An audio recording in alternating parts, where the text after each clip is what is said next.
ಬೆಂಗಳೂರು ಗ್ರಾಮಾಂತರ ಜಿಲ್ಲೆ ದೇವನಹಳ್ಳಿ ತಾಲೂಕಿನಲ್ಲಿ ರಾಜ್ಯ ಸರ್ಕಾರದ ನಿರ್ಧಾರಕ್ಕೆ ಗ್ರಾಮಸ್ಥರು ತೀವ್ರ ವಿರೋಧ ವ್ಯಕ್ತಪಡಿಸಿದ್ದಾರೆ. ದೇವನಹಳ್ಳಿ ಪುರಸಭೆಯನ್ನ ಮೇಲ್ದರ್ಜೆಗೆ ಏರಿಸಿ ನಗರಸಭೆ ಮಾಡುವ ಯೋಜನೆಗೆ ಸಂಬಂಧಿಸಿದಂತೆ ಬೆಟ್ಟಕೋಟೆ, ಬಾಲದಿಮ್ಮನಹಳ್ಳಿ ಹಾಗೂ ರಾಯಸಂದ್ರ ಗ್ರಾಮಗಳನ್ನು ಸೇರ್ಪಡೆ ಮಾಡುವ ಕ್ರಮಕ್ಕೆ ಸ್ಥಳೀಯರು ಆಕ್ರೋಶ ವ್ಯಕ್ತಪಡಿಸಿದ್ದಾರೆ. ನಮ್ಮ ಗ್ರಾಮ ಪಂಚಾಯಿತಿಯ ಅಭಿವೃದ್ಧಿಯನ್ನು ಸ್ಥಳೀಯ ಪ್ರತಿನಿಧಿಗಳು ಉತ್ತಮವಾಗಿ ಮಾಡುತ್ತಿದ್ದಾರೆ. ಇಂತಹ ಸಂದರ್ಭದಲ್ಲಿ ಯಾವುದೇ ಜನಾಭಿಪ್ರಾಯ ಪಡೆಯದೆ ಗ್ರಾಮಗಳನ್ನು ಪುರಸಭೆಗೆ ಸೇರಿಸುವುದು ಸರಿಯಲ್ಲ ಎಂದು ಗ್ರಾಮಸ್ಥರು ಆರೋಪಿಸಿದ್ದಾರೆ. ದೇವನಹಳ್ಳಿ ಸುತ್ತಮುತ್ತ ಇರುವ ಕೆಲ ಆರ್ಥಿಕವಾಗಿ ಅಭಿವೃದ್ಧಿ ಹೊಂದಿರುವ ಪಂಚಾಯಿತಿಗಳನ್ನು ನಗರಸಭೆಗೆ ಸೇರಿಸಲು ಸರ್ಕಾರ ಮುಂದಾಗಿರುವುದು ಗ್ರಾಮೀಣ ಸ್ವಾಯತ್ತತೆಗೆ ಧಕ್ಕೆಯಾಗಿದೆ ಎಂದು ಗ್ರಾಮಸ್ಥರು ಹೇಳಿದ್ದಾರೆ. ರಾಜ್ಯ ಸರ್ಕಾರ ಹಳ್ಳಿಗಳ ಜನರ ಅಭಿಪ್ರಾಯ ಕೇಳದೆ ಸರ್ವಾಧಿಕಾರಿ ಧೋರಣೆಯಲ್ಲಿ ನಿರ್ಧಾರ ಕೈಗೊಳ್ಳುತ್ತಿದೆ. ಕಾಂಗ್ರೆಸ್ ಸರ್ಕಾರ ಅಧಿಕಾರಕ್ಕೆ ಬಂದ ಬಳಿಕ ಸಂವಿಧಾನ ವಿರುದ್ಧವಾಗಿ ನಡೆದುಕೊಳ್ಳುತ್ತಿದೆ ಎಂದು ಸ್ಥಳೀಯರು ಆರೋಪಿಸಿದ್ದಾರೆ. ಬೆಂಗಳೂರು ಗ್ರಾಮಾಂತರ ಜಿಲ್ಲೆಯ ದೇವನಹಳ್ಳಿ ತಾಲೂಕಿನ ಬೆಟ್ಟಕೋಟೆ, ಬಾಲದಿಮ್ಮನಹಳ್ಳಿ ಹಾಗೂ ರಾಯಸಂದ್ರ ಗ್ರಾಮಗಳನ್ನು ಪುರಸಭೆ ವ್ಯಾಪ್ತಿಗೆ ಸೇರಿಸುವುದು ವಿರೋಧ ವ್ಯಕ್ತವಾಗಿದ್ದು, ಈ ನಿರ್ಧಾರವನ್ನು ಹಿಂಪಡೆಯದಿದ್ದರೆ ಮುಂದಿನ ದಿನಗಳಲ್ಲಿ ತಾಲೂಕು ಪಂಚಾಯಿತಿ ಕಚೇರಿಗೆ ಮುತ್ತಿಗೆ ಹಾಕುವ ಎಚ್ಚರಿಕೆಯನ್ನು ಗ್ರಾಮಸ್ಥರು ನೀಡಿದ್ದಾರೆ. ಈ ಬೆಳವಣಿಗೆ ಸಚಿವರ ಕ್ಷೇತ್ರದಲ್ಲೇ ನಡೆಯುತ್ತಿರುವುದು ರಾಜಕೀಯವಾಗಿ ಕೂಡ ಚರ್ಚೆಗೆ ಕಾರಣವಾಗಿದೆ.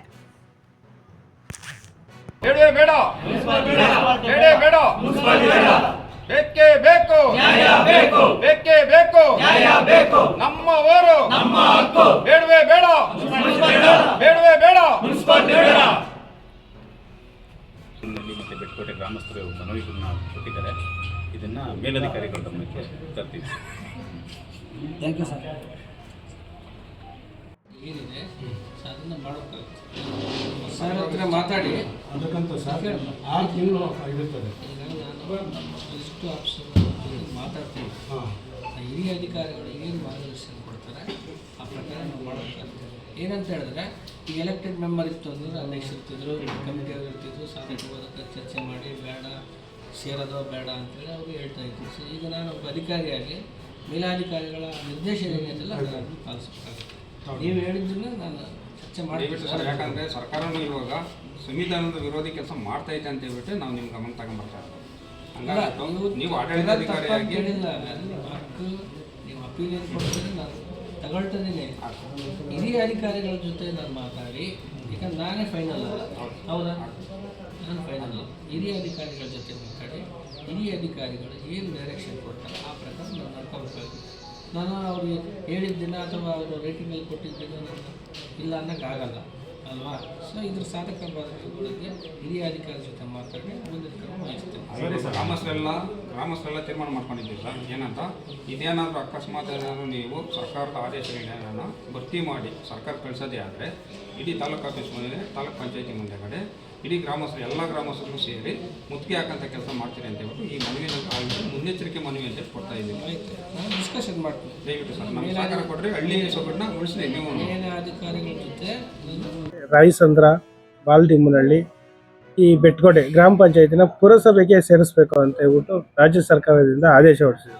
ಇದ್ರ ಬಗ್ಗೆ ಪ್ರತಿಕ್ರಿಯೆ ಸರ್, ನಮ್ಮ ಕರ್ನಾಟಕ ಸರ್ಕಾರದ ಪರಿಸ್ಥಿತಿ ಯಾವ ಥರ ಆಗಿಬಿಟ್ಟಿದೆ ಅಂದರೆ ಸಂವಿಧಾನ ವಿರೋಧಿ ಕೆಲಸಗಳು ಮಾಡೋಂಥ ಕೆಲಸಗಳು ಅತಿ ಹೆಚ್ಚಾಗಿ ಮಾಡ್ತಾ ಇದೆ ನಮ್ಮ ಈ ಸರ್ಕಾರ.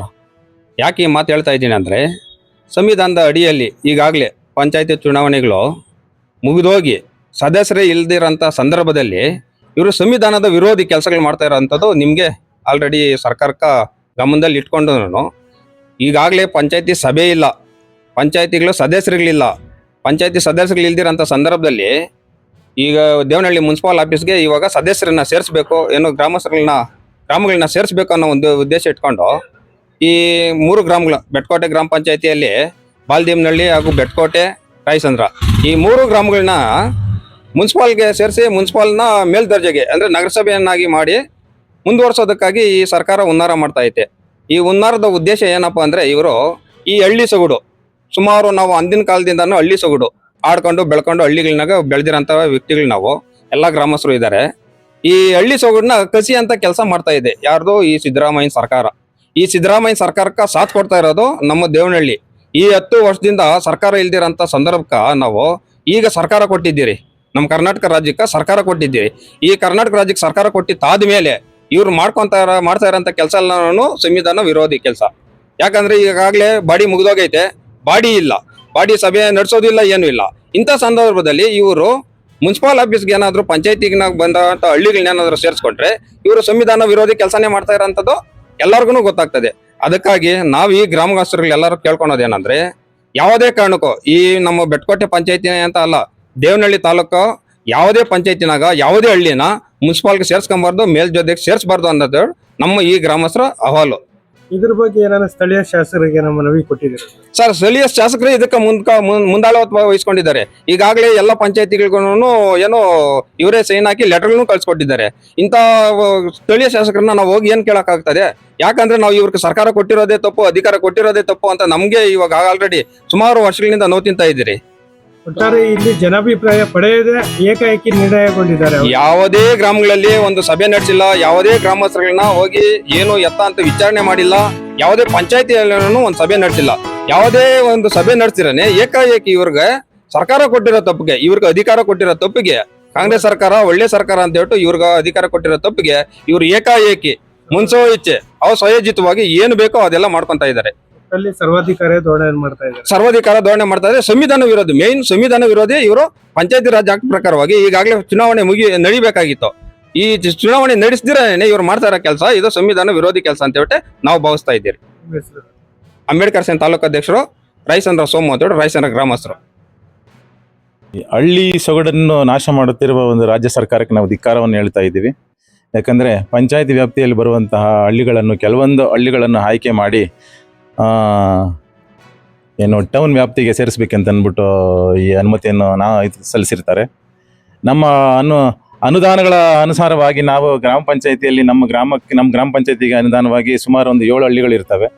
ಈ 7 ಹಳ್ಳಿಗಳಿಗೂ ನಾವು ಏನು ಗ್ರಾಮ ಪಂಚಾಯತಿ ಬರುವಂತಹ ಅನುದಾನಗಳಿಂದ ನಾವು ಗ್ರಾಮಗಳನ್ನು ಅಭಿವೃದ್ಧಿ ಮಾಡಿಸೋದಕ್ಕೆ ನಾವೊಂದು ಅನುಕೂಲವನ್ನು ಮತ್ತು ಪಡೆದಿರ್ತೇವೆ. ಆ ಅಭಿವೃದ್ಧಿಗಳನ್ನು ಕಿತ್ಕೊಳ್ಳೋದಕ್ಕೆ ಈ ರಾಜ್ಯ ಸರ್ಕಾರದವರು ಈ ಸ್ಕೀಮ್ ಮಾಡಿ ನಮ್ಮನ್ನು ಮಾಡ್ತಾ ಇದ್ದಾರೆ. ಯಾಕಂದರೆ ಮುಂಚೆ ಇರಲಿಲ್ಲ, ಈ ಅಭಿವೃದ್ಧಿ ಮಾಡಬೇಕಾಗಿದ್ರೆ ಮುಂಚೆನೇ ಮಾಡಬೇಕಾಗಿತ್ತು. ಪಂಚಾಯತಿ ಅಭಿವೃದ್ಧಿ ಈಗ ಅನುದಾನಗಳು ಎಲ್ಲಿ ಜಾಸ್ತಿ ಬರ್ತಾ ಇದ್ದಾವೆ, ಎಲ್ಲಿ ಬಿಡುಗಡೆಗಳು ಜಾಸ್ತಿ ಇದ್ದಾವೆ ಅಂತಹ ಗ್ರಾಮಗಳನ್ನೇ ಸೂಚನೆ ಮಾಡಿ, ಅಂತಹ ಗ್ರಾಮಗಳನ್ನೇ ಸೂಕ್ತ ಆಯ್ಕೆ ಮಾಡಿ ಈ ಪಂಚಾಯತಿಯಲ್ಲಿ ಮಾಡೋದಕ್ಕೆ ಆಯ್ಕೆ ಮಾಡ್ಕೊಂಡಿದ್ದಾರೆ. ಇದು ತುಂಬ ವಿರೋಧ ಮಾಡ್ತಾ ಇದ್ದೀವಿ ನಾವು.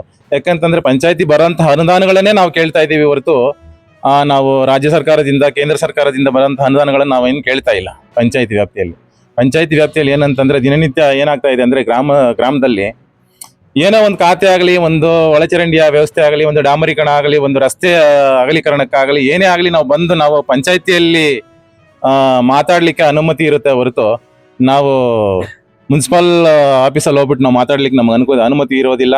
ಅಲ್ಲಿ ಯಾವುದೇ ಒಂದು ಖಾತೆ ಮಾಡಿಸೋದಕ್ಕೂ ನಾವು ಅರ್ಹತೆ ಆಗೋದಿಲ್ಲ. ಯಾಕಂದ್ರೆ ದಿನಗಟ್ಟಲೆ ಕಾದ್ರೂ ಆಗೋದಿಲ್ಲ. ದೇವನಹಳ್ಳಿ ಪಂಚಾಯತಿ ಅಭಿವೃದ್ಧಿ ನೀವು 10 ಕೋಟಿ ಅಲ್ಲ 50 ಕೋಟಿ ಬಂದ್ರೂ ಆ ದೇವನಹಳ್ಳಿ ಅಭಿವೃದ್ಧಿ ಮಾಡೋದಕ್ಕೆ ಸಾಧ್ಯನೇ ಆಗೋದಿಲ್ಲ.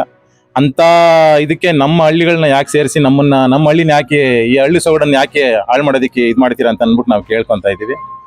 ಬೇಡ, ನಮಗೆ ನಾವೇನಿದ್ರು ನಮ್ಮ ಹಳ್ಳಿ ಅನುಕೂಲಕ್ಕಾಗಿ ನಮ್ಮ ಗ್ರಾಮ ಪಂಚಾಯತಿ ಯಾವತ್ತು ಗ್ರಾಮ ಪಂಚಾಯತಿ ಸ್ಥಾಪನೆ ಆಗಿದೆ ಅವತ್ತಿಂದ ನಮ್ಮ ಗ್ರಾಮ ಅನುಕೂಲಕ್ಕಾಗಿ ನಮ್ಮ ಗ್ರಾಮ ಪಂಚಾಯತಿ ಇದೆ. ಆ ಗ್ರಾಮ ಪಂಚಾಯತಿಯಲ್ಲಿ ಅನುದಾನ ಅಂತ ಏನು ಅನುದಾನ ಬರುತ್ತೆ ಆ ಅನುದಾನಗಳನ್ನು ನಾವು ಉಪಯೋಗಿಸ್ಕೊಂಡು ನಾವು ಗ್ರಾಮ ಅಭಿವೃದ್ಧಿ ಮಾಡೋದಕ್ಕೆ ನಾವೊಂದು ಪಣ ತೊಟ್ಟಿದ್ದೀವಿ. ಏನು ಮಾಡ್ಬೇಕಂತಿದ್ದೀವಿ ಅಂತಂದ್ರೆ ಎಲ್ಲ ಯುವ ಪಡೆಗಳು ಮುಂದೆ ಏನಾಗಿತ್ತೋ ಏನೋ ಕತೆ ಗೊತ್ತಿಲ್ಲ, ಈಗ ಎಲ್ಲ ಯುವ ಪಡೆಗಳೆಲ್ಲ ನಿಂತ್ಕೊಂಡು ಮುಂದೆ ಅಭಿವೃದ್ಧಿ ಮಾಡೋದಕ್ಕೆ ನಾವೆಲ್ಲ ಕೈ ಜೋಡಿಸಿದ್ದೀವಿ. ಏನೇ ಒಂದು ಅನುದಾನ ಬಂದ್ರೂ ಅದನ್ನ ದುರುಪಯೋಗ ಪಡಿಸ್ಕೊಳ್ಳದೆ ಉಪಯೋಗಕ್ಕಾಗಿ ನಾವೆಲ್ಲ ಕೈ ಜೋಡಿಸಿ ನಿಂತ್ಕೊಂಡಿದ್ದೀವಿ. ಅಂತ ಅನುಕೂಲ ಬಂದಾಗ ಈಗ ಈ ಸರ್ಕಾರ ಬಂದು ನಮ್ಮನ್ನ ಗ್ರಾಮ ಪಂಚಾಯತಿಯಿಂದ ತೊರಿಬೇಕು ಅಂತ ಅಂದ್ಬಿಟ್ಟು ಮಾಡ್ತಾ ಇದ್ದಾರೆ. ಖಂಡಿತ ಇದು ವಿರೋಧ ವ್ಯಕ್ತಪಡ್ತಾ ಇದ್ದೀವಿ. ನಮ್ಗಿದು ಸರ್ ನಾಳೆ ಆಡಳಿತಾಧಿಕಾರಿ ಇಲ್ಲಿ ಬರ್ತಾರೆ ಈ ಪಂಚಾಯತಿಗೆ ಬಂದು ರೆಗ್ಯುಲೇಷನ್ ಪಾಸ್ ಮಾಡಬೇಕಾಗಿದ್ದಾರೆ. ಇದ್ರ ಉದ್ದೇಶ ಏನು ಸರ್? ಇದ್ರ ಉದ್ದೇಶ ಏನಂತಂದ್ರೆ ಅಭಿವೃದ್ಧಿಗಳು ಏನಂತಂದ್ರೆ ಎಲ್ಲೆಲ್ಲಿ ಅಭಿವೃದ್ಧಿ ಕಾಣ್ತಾ ಇದೆ, ಎಲ್ಲಿ ಸೋರ್ಸ್ ಬರ್ತಾ ಇದೆ ಆ ಪಂಚಾಯತಿಗಳ ಗ್ರಾಮಗಳನ್ನ ಮಾತ್ರನೇ ಆಯ್ಕೆ ಮಾಡ್ಕೊಂತ ಇದ್ದಾರೆ. ಅದಕ್ಕೋಸ್ಕರನೇ ಅವರು ಈ ಸ್ಕೀಮ್ ಮಾಡಿದ್ದಾರೆ ಅಂತ ಅಂದ್ಬಿಟ್ಟು ನನ್ಗೆ ಅನಿಸ್ತಾ ಇದೆ. ನಾವು ನಾಳೆನೂ ಬಂದು ಈ ಪಂಚಾಯತ್ ಅಭಿವೃದ್ಧಿಗಳ ಅಧಿಕಾರಿಗಳ ಹತ್ರ ನಾವು ಮಾತಾಡ್ತೀವಿ. ಮನವಿ ಪತ್ರ ಸಲ್ಲಿಸಿದೀವಿ, ಈಗ ಆಲ್ರೆಡಿ ಸಲ್ಲಿಸಿದೀವಿ ನಮ್ಮ PDO ಸಾಹೇಬ್ರ ಹತ್ರ. ಮತ್ತೆ ಅವ್ರ ಹತ್ರ ಬಂದು ಅಧಿಕಾರಿಗಳ ಹತ್ರ ಬಂದು ನಾವು ಮಾತಾಡಿ ಇದನ್ನು ವ್ಯಕ್ತಪಡಿಸ್ತೀವಿ. ಖಂಡಿತವಾಗಿ ನಮ್ಗೆ ಇದು ಅನುಕೂಲ ಮಾಡ್ಕೊಡಿ ಅಂತ ನಾವು ಕೇಳ್ಕೊಂತೀವಿ. ಯಾಕಂತಂದ್ರೆ ಪಂಚಾಯತಿಯಲ್ಲಿ ಬರೋಂಥ ಅನುದಾನವೇ ನಾವು ಕೇಳೋದು ಬರ್ತೋ, ನಾವು ರಾಜ್ಯ ಸರ್ಕಾರ ಕೇಂದ್ರ ಸರ್ಕಾರದಿಂದ ಬರೋಂಥ ಅನುದಾನಗಳು ನಮ್ಗೆ ಬೇಕಾಗಿಲ್ಲ. ನಮ್ಗೇನು ಬರುತ್ತಾ ನಮ್ಮ ಚಿಕ್ಕದೊಂದು ಗ್ರಾಮನ ಚೊಕ್ಕವಾಗಿ ಮಾಡ್ಕೊಬೇಕು ಅನ್ನೋದು ನಮ್ದೊಂದು ಆಸೆ. ಅದಕ್ಕೋಸ್ಕರ ನಾವೆಲ್ಲ ನಮ್ಮ ಗ್ರಾಮಸ್ಥರೆಲ್ಲ ಒಟ್ಟುಗೂಡಿ ನಾವೆಲ್ಲ ಬಂದು ಇಲ್ಲಿ ಮನವಿ ಪತ್ರ ಸಲ್ಲಿಸ್ತಾ ಇದ್ದೀವಿ. ಖಂಡಿತ ನಾವು ಇದಕ್ಕೆ ವಿರೋಧ ವ್ಯಕ್ತಪಡಿಸ್ತಾ ಇದ್ದೀವಿ. ನೀವು ಮನವಿ ಪತ್ರ ಕೊಟ್ಟರು ಟೌನ್ ಮಿನಿಟ್ ಸೇರಿಸಿದ್ರೆ ಒಂದು ಪಕ್ಷ ಸೇರಿಸಿತ್ತೆ ಆದ್ರೆ ನೀವು ಯಾವ ತರ ಪ್ರತಿಭಟನೆ ಉಗ್ರವಾಗಿರುತ್ತೆ ನಿಮ್ಮ ಪ್ರತಿಭಟನೆ? ನಾವು ಉಗ್ರವಾದ ಹೋರಾಟವನ್ನು ಖಂಡಿತವಾಗಿ ಮಾಡೇ ಮಾಡ್ತೀವಿ. ಪುರಸಭೆಗೆ ಸೇರಿಸಿದ್ರೆ ನಿಮ್ಮ ವಿರೋಧ ಯಾಕೆ ಸರ್? ಸರ್, ಪುರಸಭೆಯಲ್ಲಿ ಬರುವಂತ ಅನುದಾನಗಳು ಇಡೀ ದೇವನಹಳ್ಳಿ ಟೌನ್ಗೆ ಸಾಕಾಗ್ತಾ ಇಲ್ಲ. ಅಂಥದ್ದಲ್ಲಿ ನಮ್ಮ ಹಳ್ಳಿಗೆ ಬರುತ್ತೆ ಅಂತ ಅಂದ್ಬಿಟ್ಟು ನಾವು ಕನಸು ಸರ್, ಅದು ನನಸಂತೂ ಆಗೋದೇ ಇಲ್ಲ. ಯಾಕಂತಂದ್ರೆ ಈಗ ಆಲ್ರೆಡಿ ನಾನು ಪರೋಕ್ಷವಾಗಿ ಪ್ರತ್ಯಕ್ಷವಾಗಿ ಕಂಡಿರೋಂತಹ ಸನ್ನಿವೇಶಗಳು. ಯಾಕಂದ್ರೆ ನಾವು ದಿನನಿತ್ಯ ದೇವನಹಳ್ಳಿಯಲ್ಲಿ ನಾವು ಒಡನಾಟದಲ್ಲಿರುವಾಗ ನಾವು ಯಾವುದೇ ಒಂದು ಖಾತೆ ಇನ್ನೊಂದು ಮತ್ತೊಂದು ಏನೇ ಒಂದು ಮಾಡಿಸ್ಬೇಕು ಅಂತಂದು ನಾವು ಅಲ್ಲಿ ದೇವನಹಳ್ಳಿ ಮುನ್ಸಿಪಲ್ ಆಫೀಸ್ ಹತ್ರ ಬಂದಾಗ ದಿನಗಟ್ಲೆ ಅಲ್ಲ ತಿಂಗಳಗಟ್ಲೆ ತಿರುಗಿದ್ರು ಒಂದು ಕೆಲಸ ಆಗೋದಕ್ಕೆ ಕಷ್ಟ. ನಮ್ಗೇನಾದ್ರೂ ಆಗ್ಬೇಕಾದ್ರೆ ನಮ್ಮ ಪಂಚಾಯತಿಯಲ್ಲಿ ಬರ್ತೀವಿ, ನಮ್ಮ ಮೆಂಬರ್ ಅಧಿಕಾರಿ ಇವ್ರು ಇರ್ತಾರೆ, ಜನಪ್ರತಿನಿಧಿಗಳು ಇರ್ತಾರೆ, ಅಧಿಕಾರಿ ಇವ್ರು ಇರ್ತಾರೆ, ಬರ್ತೀವಿ, ನಾವು ಮಾತಾಡ್ಕೊಂಡು ನಮ್ಮ ಕೆಲಸ ಏನೋ ನಾವು ಮಾಡ್ಸ್ಕೊಂಡು ಹೋಗ್ತೀವಿ. ನಮಗೆ ಬರೋ ಅಂತ ಅನುದಾನದಲ್ಲಿ ನಾವ್ ಏನ್ ಮಾಡ್ಬೇಕು ಅದನ್ನ ಮಾಡೋದಕ್ಕೆ ನಾವು ಇದು ಮಾಡ್ತೀವಿ. ಅಂಥದ್ರಲ್ಲಿ ನಮ್ಗೆ ಮುನ್ಸಿಪಾಲ್ ಇಂದ ನಮ್ಗೆ ಅಧಿಕಾರ ಇದು ಬರಲ್ಲ ಸರ್, ಚಾನ್ಸಸ್ ಸಿಗಲ್ಲ. Okay sir. ನನ್ನ ಹೆಸರು ಗಂಗಾಧರ್ ಸರ್, ರಾಯಚಂದ್ರ ಗ್ರಾಮದವರು ನಾವು.